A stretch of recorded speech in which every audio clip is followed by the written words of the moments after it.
इंदौर के एक साधारण से रिहायशी इलाके में मौजूद एक छोटी सी दुकान। ओके। और अगर ये कहा जाए कि वो छोटी सी दुकान उस बड़ी बैंक शाखा को सीधे टक्कर दे रही है, हाँ, और हर दिन 15,000 से ज्यादा ग्राहकों के लाखों रुपए का एकदम सुरक्षित लेन देन संभाल रही है, तो क्या पहली बार में किसी को यकीन होगा? सच कहूँ तो पहली बार में तो ये किसी विज्ञान कथा या साइंस फिक्शन जैसा ही लगता है। एग्जैक्टली पर ये कोई कहानी नहीं है, ये जमीनी हकीकत है। तो चलिए आज इस डीप डाइव में इसे गहराई से समझते हैं। आज हम जिस स्रोत सामग्री यानी सोर्स मटेरियल का विश्लेषण कर रहे हैं वो है bank of Baroda digital banking guide Phalodi computers. हमारा मिशन आज ये समझना है कि कैसे इस एक स्थानीय कियोस्क ने डिजिटल बैंकिंग, एक बहुत ही एडवांस सुरक्षा सिस्टम और ग्राहक सुविधा को मिलाकर एक ऐसा इकोसिस्टम तैयार किया है जो मतलब पारंपरिक बैंकिंग के पूरे ढांचे को ही चुनौती दे रहा है। बिल्कुल। और देखिए, इस पूरी व्यवस्था का जो सबसे दिलचस्प पहलू है ना, वो ये है कि कोई रातों रात हुआ चमत्कार नहीं है। हाँ, वो तो है। अगर हम सोर्स मटेरियल को ध्यान से पढ़ें तो ये स्पष्ट होता है कि बैंकिंग अब सिर्फ एक स्थान या कोई बड़ी सी इमारत नहीं रह गई है जहां लोगों को मजबूरी में जाना ही पड़े। राइट, वो एक सर्विस बन गई है। बिल्कुल, ये एक सेवा के रूप में विकसित हो चुकी है। एक ऐसी सर्विस जो पूरी तकनीकी क्षमता के साथ सीधे लोगों के मोहल्ले तक पहुंच रही है। मतलब उनके घर के एकदम पास। हाँ, तो जब हम फलूदी कंप्यूटर्स जैसे Baroda Genex plus Webco outlet की बात करते हैं तो हम असल में एक ऐसे मॉडल का विश्लेषण कर रहे हैं जिसने बैंकिंग को पूरी तरह से डिसेंट्रलाइज्ड यानी विकेंद्रीकरण कर दिया है। और ये विकेंद्रीकरण सिर्फ कागजों पर नहीं है, ये वाकई में जमीन पर काम कर रहा है। बिल्कुल कर रहा है। अगर हम सोर्स के आंकड़ों पर नजर डालें तो फलोदी कंप्यूटर साल 2015 से लगातार अपनी सेवाएं दे रहा है। 2015 से मतलब काफी लंबा समय हो गया। हाँ, एक अधिकृत बैंक ऑफ बड़ौदा CSP यानी कस्टमर सर्विस पॉइंट के रूप में। और आज 15,000 से अधिक संतुष्ट ग्राहक इस केंद्र से जुड़े हुए हैं। 15,000? ये तो बहुत बड़ा नंबर है। वही तो, 15,000 का आंकड़ा तो किसी छोटे शहर की पूरी आबादी के बराबर होता है ना। हाँ, बिल्कुल। एक मोहल्ले की दुकान धीरे धीरे पूरे इलाके का फाइनेंशियल नर्व सेंटर कैसे बन गई, ये समझना बहुत जरूरी है। मतलब एक कियोस्क इतने सारे लोगों का विश्वास इतने लंबे समय तक कैसे कायम रख सकता है? देखिए, 2015 से संचालित होने का मतलब सिर्फ समय बीतना नहीं है। अगर हम इस कालखंड को वित्तीय इतिहास के नजरिए से देखें तो इस मॉडल ने नोटबंदी का दौर देखा है। अरे हाँ, डिमोनेटाइजेशन, वो तो बहुत ही क्रिटिकल टाइम था। और फिर डिजिटल इंडिया का जो शुरुआती संघर्ष था वो भी देखा है। बिल्कुल। और सबसे बड़ी बात, कोविड-19 जैसी महामारी का वो समय भी देखा है जब लोग मुख्य शाखाओं तक जा ही नहीं सकते थे। हाँ, तब तो सब कुछ बंद ही था। तो इतने बड़े झटके सहने के बाद भी अगर ग्राहकों की संख्या 15,000 तक पहुंची है तो इसका सीधा सा अर्थ यही है कि इस केंद्र ने अपने सिस्टम की रिलायबिलिटी यानी विश्वसनीयता को बार-बार साबित किया है। राइट, क्योंकि वित्तीय मामलों में तो भरोसा सिर्फ बड़े-बड़े विज्ञापनों से नहीं बनता ना। एकदम सही कहा। जब लोग बार-बार आते हैं, बिना किसी सर्वर डाउन की लंबी परेशानी के अपना पैसा निकालते हैं, तो वो अच्छा अनुभव एक मौखिक प्रचार यानी वर्ड ऑफ माउथ में बदल जाता है। और ये निरंतरता ही असली कुंजी है। लेकिन मुझे लगता है कि केवल दुकान खोलकर बैठ जाने से 15,000 लोग नहीं आ जाते। नहीं, बिल्कुल नहीं। सोर्स की जानकारी के अनुसार ये केंद्र केवल नकद लेन देन से बहुत आगे निकल चुका है। हाँ, उनका सर्विस पोर्टफोलियो काफी बड़ा है। वही मैं पढ़ रहा था। यहाँ AEPS यानी आधार एनेबल्ड पेमेंट सिस्टम के माध्यम से कैश विड्रॉल और बैलेंस चेक किया जा सकता है।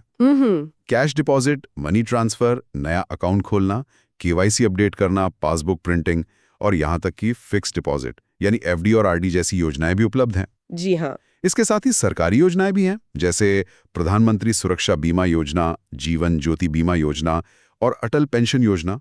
इन सब का भी प्रबंधन हो रहा है। बिल्कुल, ये एक पूरा वन स्टॉप सॉल्यूशन है। पर यहीं पर मुझे एक व्यावहारिक शंका हो रही है। कैसी शंका? मतलब इतने सारे जटिल काम एक ही जगह पर, एक कंप्यूटर स्क्रीन के पीछे बैठकर नई FD खोलना या सरकारी पेंशन योजनाओं का प्रबंधन करना, कागजी कार्रवाई के लिहाज से ये बहुत अव्यवस्थित नहीं हो जाता?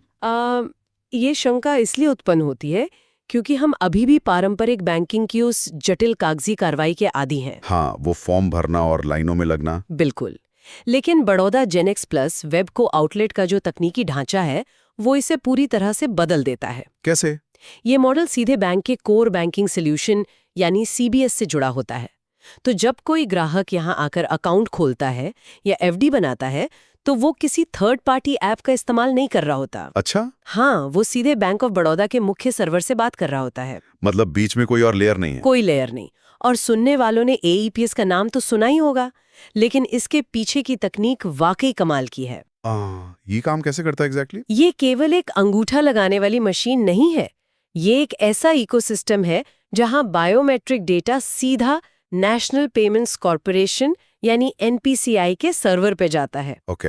वहां आधार डेटाबेस से पहचान प्रमाणित होती है और कुछ ही सेकंडों में बिना किसी डेबिट कार्ड या चेकबुक के पैसा ट्रांसफर हो जाता है। कुछ ही सेकंड में? हाँ, तो ये जो वन स्टॉप समाधान है ये इसलिए काम करता है क्योंकि इसमें मानवीय हस्तक्षेप और उन पुरानी कागजी फाइलों को एक बहुत ही उन्नत तकनीक ने बदल दिया है। तो तकनीक ने अलग अलग काउंटरों पे जाने की जो जरूरत थी वो खत्म कर दी है। बिल्कुल। और सोर्स में एक और बात का विशेष रूप से उल्लेख है जो मुझे बहुत दिलचस्प लगा। क्या? ये कि ये पूरा कियोस्क वातानुकूलित है, मतलब पूरी तरह से एसी है। हाँ, ये एक बहुत जरूरी पॉइंट है। पहली नजर में ये एक छोटी सी बात लग सकती है ना, एक लग्जरी जैसी, लेकिन अगर हम भारत के मौसम और एक स्थानीय कियोस्क की आम छवि के बारे में सोचें। हाँ, धूल मिट्टी वाली छवि। वही है। आमतौर पर कियोस्क का मतलब एक भीड़भाड़ वाली धूल भरी दुकान माना जाता है, तो एसी होना एक बहुत बड़ा मनोवैज्ञानिक बदलाव है। बिल्कुल है, पर देखिए ये सिर्फ मनोविज्ञानी ही नहीं है, ये सीधे तौर पर सुरक्षा और तकनीक से भी जुड़ा हुआ है। अच्छा, तकनीक से कैसे? एक बंद वातानुकूलित वातावरण धूल, अत्यधिक गर्मी और बाहरी शोर को बाहर रखता है। और जो बायोमेट्रिक स्कैनर्स हैं, कंप्यूटर सिस्टम है या माइक्रो एटीएम जैसी संवेदनशील मशीनें हैं, इनको बिना रुके सही तरीके से काम करने के लिए एक कंट्रोल्ड टेम्परेचर यानी नियंत्रित तापमान की आवश्यकता होती है। अरे हाँ, मशीनें गर्म हो जाती हैं। और धूल से फिंगरप्रिंट स्कैनर खराब हो सकते हैं। ये तो मैंने सोचा ही नहीं था। इसके अलावा एक और पहलू है, जब कोई व्यक्ति अपनी जीवन भर की गाड़ी कमाई जमा करने या अपनी पेंशन योजना शुरू करने आता है तो एक शांत और प्रोफेशनल माहौल उसे ये एहसास दिलाता है कि उसका पैसा सुरक्षित हाथों में है। बिल्कुल। एसी की सुविधा उस भरोसे को आप कह सकते हैं कि शारीरिक रूप से महसूस कराती है। ये एक बहुत ही शानदार नजरिया है। मतलब वातानुकूलन केवल पसीना सुखाने के लिए नहीं है। बिल्कुल नहीं, बल्कि हार्डवेयर की उम्र बढ़ाने और कस्टमर सर्विस अनुभव को एक प्रीमियम फील देने के लिए है। एग्जैक्टली। लेकिन देखिए, जब इतने सारे लोग एक ही जगह पर आ रहे हों और हर दिन लाखों का लेन देन हो रहा हो, तो पहचान का सटीक सत्यापन यानी आइडेंटिटी वेरिफिकेशन एक बहुत बड़ी चुनौती बन जाता है। सबसे बड़ी चुनौती है वो। और यहीं पर इस सोर्स मटेरियल की वो तकनीक सामने आती है जिसने मुझे लिटरली सबसे ज्यादा चौंकाया। आप आइरिस स्कैनर की बात कर रहे हैं ना? हाँ, क्योंकि सुरक्षा ही तो इस पूरे डिजिटल बैंकिंग ढांचे की नींव है। बिना अचूक सुरक्षा के ये पूरा मॉडल तो ताश के पत्तों की तरह ढह सकता है। बिल्कुल। और फलोदी कंप्यूटर्स ने इस दिशा में जो कदम उठाए हैं वे तकनीकी समावेश यानी टेक्नोलॉजिकल इंक्लूजन का बेहतरीन उदाहरण है। यहाँ सबसे दिलचस्प बात यह है कि फलोदी कंप्यूटर्स पर केवल बायोमेट्रिक फिंगरप्रिंट नहीं बल्कि आइरिस स्कैनर की सुविधा भी उपलब्ध है। जी, आइरिस स्कैनर को एक तरह से डिजिटल रेटिना लॉक समझ सकते हैं। बिल्कुल, एकदम सटीक तुलना है। हमारी उंगलियों की लकीरें तो एक रबर स्टैम्प की तरह हैं जो समय के साथ घिस सकती हैं, लेकिन आंखों की पुतली का इस्तेमाल करना बैंकिंग को एक अलग ही स्तर पर ले जाता है। हाँ, मुझे ये जानकर सच में हैरानी हुई कि एक मोहल्ले के कियोस्क पर वो तकनीक इस्तेमाल हो रही है जो अक्सर अति सुरक्षित डेटा सेंटर्स या किसी हॉलीवुड फिल्म में देखी जाती है। हाँ, वो जेम्स बॉन्ड फिल्मों वाली फीलिंग आती है। वही, पर यह सवाल मन में आता है कि फिंगरप्रिंट स्कैनर के होने के बावजूद आइरिस स्कैनर की जरूरत ही क्यों पड़ी? ये कुछ ज्यादा नहीं हो गया? अगर हम इसे समावेशी तकनीक यानी इंक्लूसिव टेक्नोलॉजी के चश्मे से देखें तो ये किसी चमत्कार से कम नहीं है। वो कैसे? देखिए, भारत में एक बहुत बड़ी आबादी शारीरिक श्रम करती है। हाँ, मन हो लीवर। खेत में काम करने वाले किसान हो गए, निर्माण स्थलों के मजदूर हो गए या कारखानों के कर्मचारी। सालों की मेहनत के बाद इन लोगों के हाथों की लकीरें अक्सर घिस जाती हैं। अरे हाँ, ये तो बहुत ही प्रैक्टिकल प्रॉब्लम है। इसके अलावा उम्र बढ़ने के साथ बुजुर्गों के त्वचा में भी बदलाव आता है और जो फिंगरप्रिंट मशीनें हैं ना, वो उनके अंगूठे को रीड करने में बार बार विफल होती हैं। तो ऐसे में तो उनका ट्रांजैक्शन ही नहीं हो पाएगा। बिल्कुल। और सोचिए, जब एक मशीन किसी का फिंगरप्रिंट रिजेक्ट करती है तो वो केवल एक तकनीकी एरर नहीं होता, ये उस व्यक्ति को उसके ही पैसों से वंचित करने जैसा है। ये तो एक बहुत ही गंभीर मानवीय पहलू है। मतलब कोई भी व्यक्ति एक मशीन द्वारा रिजेक्ट महसूस नहीं करना चाहता, खासकर जब बात उसके अपने बैंक खाते की हो। एग्जैक्टली और आइरिस स्कैनर इसी समस्या का एकदम सटीक वैज्ञानिक समाधान है। तो ये काम कैसे करता है? जब हम आइरिस स्कैनर की बात करते हैं तो ये केवल एक साधारण कैमरा नहीं है। ये मशीन नियर इंफ्रारेड रोशनी का उपयोग करके आंख की पुतली यानी आइरिस के जटिल पैटर्न को स्कैन करती है। ओके।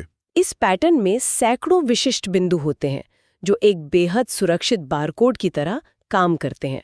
और सबसे खास बात यह है कि आइरिस का पैटर्न उम्र बढ़ने या शारीरिक मेहनत करने से कभी नहीं बदलता। वाओ! मतलब वो हमेशा एक जैसा रहता है। हमेशा। इसलिए जब फिंगरप्रिंट मशीन काम नहीं करती तो ये स्कैनर ये सुनिश्चित करता है कि समाज का मजदूर और बुजुर्ग वर्ग वित्तीय प्रणाली से बाहर न हो जाए। ये बहुत ही एम्पावरिंग है ना? ये लेन देन की सटीकता को 100% कर देता है और धोखाधड़ी की गुंजाइश को लगभग खत्म कर देता है। तो ये सिर्फ एक हाईटेक गैजेट नहीं है, ये एक ऐसा पुल है जो तकनीक और मानवीय गरिमा को जोड़ता है। बहुत सही कहा आपने। और जब पहचान इतनी पुख्ता हो जाती है तो स्वाभाविक रूप से बैंक का आत्मविश्वास भी बढ़ता ही होगा। शायद यही वजह है कि फलूदी कंप्यूटर्स को वित्तीय लेन देन के जो अधिकार मिले हैं वे आम कियोस्क की तुलना में बहुत अधिक हैं। हाँ, उनकी लिमिट्स काफी अलग है। वही सोर्स के आंकड़ों के अनुसार एक बैंक ऑफ बड़ौदा बीसी यानी बिजनेस कोरेस्पोंडेंट एजेंट के रूप में यहाँ की सीमाएं काफी चौंकाने वाली हैं। जी, ये लेन देन की सीमाएं या ट्रांजैक्शन लिमिट्स इस बात का लिटमस टेस्ट है कि बैंक अपने इस आउटलेट पर कितना भरोसा करता है। और ये सीमाएं वाकई में बहुत बड़ी हैं। देखिए, नकद निकासी की सीमा 20,000 रुपए तक है। और जो सबसे हैरान करने वाली बात है, नकद जमा यानी कैश डिपॉजिट और फंड ट्रांसफर दोनों की सीमा 49,900 रुपए तक है। 49,900? हाँ, और माइक्रो एटीएम के जरिए 10,000 रुपए तक निकाले जा सकते हैं। बिल्कुल। मेरी नजर में एक कियोस्क का मतलब होता है 2-4 हजार रुपए की छोटी मोटी निकासी। हाँ, आम धारणा यही है। बिना किसी हथियार बंद सुरक्षा गार्ड या भारी तिजोरी के एक छोटी सी दुकान पर हर दिन 49,900 रुपए के कई लेन देन संभालना, कागज पर तो ये एक बहुत बड़ा जोखिम लगता है। मतलब बैंक इतना बड़ा रिस्क कैसे ले रहा है? इस जोखिम के प्रबंधन को समझने के लिए हमें भारतीय रिजर्व बैंक यानी आरबीआई द्वारा बनाए गए बिजनेस कॉरेस्पॉन्डेंट मॉडल को गहराई से समझना होगा। ये बीसी मॉडल एग्जैक्टली होता क्या है? देखिए, बीसी मॉडल कोई साधारण फ्रेंचाइजी नहीं है कि किसी ने भी अप्लाई किया और मिल गया। ओके। बैंक किसी को भी अधिकार नहीं दे देते। 49,900 की भारी सीमा देने का मतलब ये साबित करता है कि फलोदी कंप्यूटर्स ने बैंक के बहुत ही कड़े ऑडिट और सुरक्षा प्रोटोकॉल को पार किया है। अच्छा, मतलब बैकग्राउंड चेक बहुत तगड़ा होता है। बहुत तगड़ा। और सोर्स में एक बहुत ही महत्वपूर्ण बात लिखी है जो आपके जोखिम वाले सवाल का सीधा जवाब देती है। क्या लिखी है? ये लिखी है कि ये केंद्र स्वयं के स्वामित्व वाली जगह यानी सेल्फ ओन स्पेस पर संचालित होता है और यहाँ प्रशिक्षित स्टाफ काम करता है। वेट, स्वयं की जगह होना इतना महत्वपूर्ण क्यों है? क्या किराए की दुकान पर सुरक्षा कम हो जाती है? सुरक्षा कम होने की बात नहीं है, बात है स्थायित्व की। मतलब? किराए की जगह एक उड़नदस्ते जैसी छवि दे सकती है। आज यहाँ है, कल कहीं और चले गए। हाँ, रातों रात दुकान खाली कर दी। बिल्कुल। जब कोई केंद्र अपनी खुद की व्यावसायिक संपत्ति से संचालित होता है तो वो एक स्थायी संस्था बन जाता है। बैंक को पता होता है कि ये ऑपरेटर कहीं भागने वाला नहीं है। ये तो बहुत लॉजिकल पॉइंट है। इससे एक कानूनी और ढांचागत सुरक्षा मिलती है। और दूसरी बात है प्रशिक्षित स्टाफ की। हाँ, स्टाफ ट्रेनिंग। बड़ी रकम को संभालना केवल नोट गिनना नहीं होता है। ये नकली नोटों की पहचान करना है, सर्वर डाउन होने पर ग्राहकों को पैनिक होने से बचाना है और जो साइबर सुरक्षा के कड़े नियम हैं उनका पालन करना है। राइट। तो जब आइरिस स्कैनर जैसी फुल प्रूफ तकनीक, प्रशिक्षित स्टाफ और स्वयं की जगह का स्थायित्व एक साथ मिलते हैं तो 49,900 का लेन देन भी उतना ही सुरक्षित हो जाता है जितना मुख्य शाखा में होता है। जोखिम को पूरी तरह से प्रबंधित कर लिया गया है। वाओ, ये एक बहुत ही स्पष्ट करने वाला विश्लेषण है। इसका मतलब है कि उन्होंने बैंक की सुरक्षा और उसके स्थायित्व को एक छोटी सी जगह में बहुत ही सफलता के साथ संकुचित कर दिया है। बिल्कुल, एक माइक्रो बैंक बना दिया है। और इस पूरी व्यवस्था को आम जनता के लिए सुलभ बनाने का जो तरीका है वो सोर्स में दी गई लॉजिस्टिक जानकारी से साफ झलकता है। हाँ, लॉजिस्टिक्स बहुत कुछ कहते हैं। वही, लॉजिस्टिक्स केवल पता बताने के लिए नहीं होते। बिल्कुल नहीं, वे इस बात का सबूत होते हैं कि ये मॉडल ग्राहकों की दिनचर्या के कितने अनुकूल है। तो अगर हम सोर्स में दी गई जानकारी पर गौर करें तो ये बहुत दिलचस्प है। ये केंद्र किसी दूर दराज के पॉश कमर्शियल इलाके में नहीं है। नहीं। ये सीधे लोगों की पहुंच के बीच स्थित है। पता है, 13B, अखंड नगर, 60 feet road, airport road, HP petrol pump के सामने, इंदौर। एकदम मेन इलाके में। हाँ, और इससे भी ज्यादा ध्यान खींचने वाली बात है उनका समय। टाइमिंग क्या है? सुबह 10 बजे से शाम 7:30 बजे तक। अरे वाह। और अगर किसी को कोई जानकारी चाहिए तो 94 25 35 24 85 इस नंबर पर न केवल कॉल बल्कि व्हाट्सएप के जरिए भी संपर्क किया जा सकता है। व्हाट्सएप भी? ये तो बहुत सुविधाजनक है। वही तो, ये सिर्फ एक पता या नंबर नहीं है, ये इस बात का सबूत है कि बैंकिंग को ग्राहकों के समय और उनकी सहूलियत के हिसाब से कैसे ढाला जा रहा है। बिल्कुल। सोचिए, एक आम नौकरी पेशा इंसान जो शाम 6 बजे काम से लौटता है, वो परंपरागत बैंक के दरवाजे बंद होने के बाद भी यहाँ अपना वित्तीय काम निपटा सकता है। और ये लचीलापन ही इस मॉडल की सबसे बड़ी ताकत है। राइट। देखिए, बैंकिंग सिस्टम को जनता के इर्द गिर्द घूमना चाहिए, ना कि जनता को बैंक के समय का मोहताज रहना चाहिए। एकदम सही बात। और व्हाट्सएप की सुविधा देना ये बताता है कि वे डिजिटल संचार के उन माध्यमों का उपयोग कर रहे हैं जिनके साथ आज का हर इंसान सहज है। हाँ, आजकल हर कोई व्हाट्सएप पर है। तो जब सोर्स में ये दावा किया जाता है कि फलोदी कंप्यूटर्स का उद्देश्य है हर ग्राहक को आसान, सुरक्षित और सुलभ बैंकिंग सेवाएं प्रदान करना, तो ये केवल किसी मार्केटिंग ब्रोशर की हवाई लाइन नहीं लगती। नहीं, ये जमीन पर दिख रहा है। बिल्कुल, ये उनके काम करने के समय, उनकी उन्नत आइरिस तकनीक, वातानुकूलित वातावरण और उच्च लेन-देन सीमाओं के माध्यम से एकदम सच साबित होती दिखती है। राइट। ये उन सभी के लिए एक स्पष्ट उदाहरण है जो एक भरोसेमंद बैंकिंग सेवा का अनुभव लेना चाहते हैं। ये सच में एक आंखें खोलने वाली चर्चा रही। मैं भी यही कहूंगी। आज के इस गहरे विश्लेषण में हमने देखा कि कैसे तकनीक और स्थानीय जुड़ाव मिलकर एक ऐसा ढांचा तैयार कर सकते हैं जो बड़े-बड़े संस्थानों की कार्य कुशलता को चुनौती देता है। बिल्कुल, फलोदी कंप्यूटर सिर्फ एक कियोस्क नहीं है, बल्कि वित्तीय समावेशन यानी फाइनेंशियल इंक्लूजन की एक जीती जागती प्रयोगशाला है। एकदम सटीक बात कही आपने। लेकिन इस चर्चा को खत्म करने से पहले सुनने वालों के लिए मैं सोचने के लिए एक बहुत बड़ा सवाल छोड़कर जाना चाहूंगा।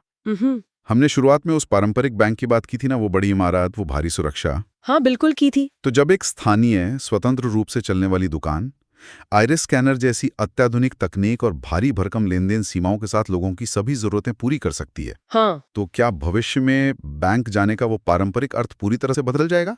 ये तो सोचने वाली बात है। क्या आने वाले समय में वे विशाल बैंक शाखाएं केवल कॉर्पोरेट बैक ऑफिस बनकर रह जाएंगी? और क्या असली बैंकिंग आम लोगों के पड़ोस में मौजूद इन्हीं वातानुकूलित दुकानों और कियोस्क में सिमट जाएगी, जहां तकनीक आंखों से पहचानती है? हाँ, और जहां सेवा इंसान की सहूलियत के अनुसार चलती है। इसी विचार के साथ स्रोतों के इस गहन विश्लेषण को आज यहीं समाप्त करते हैं।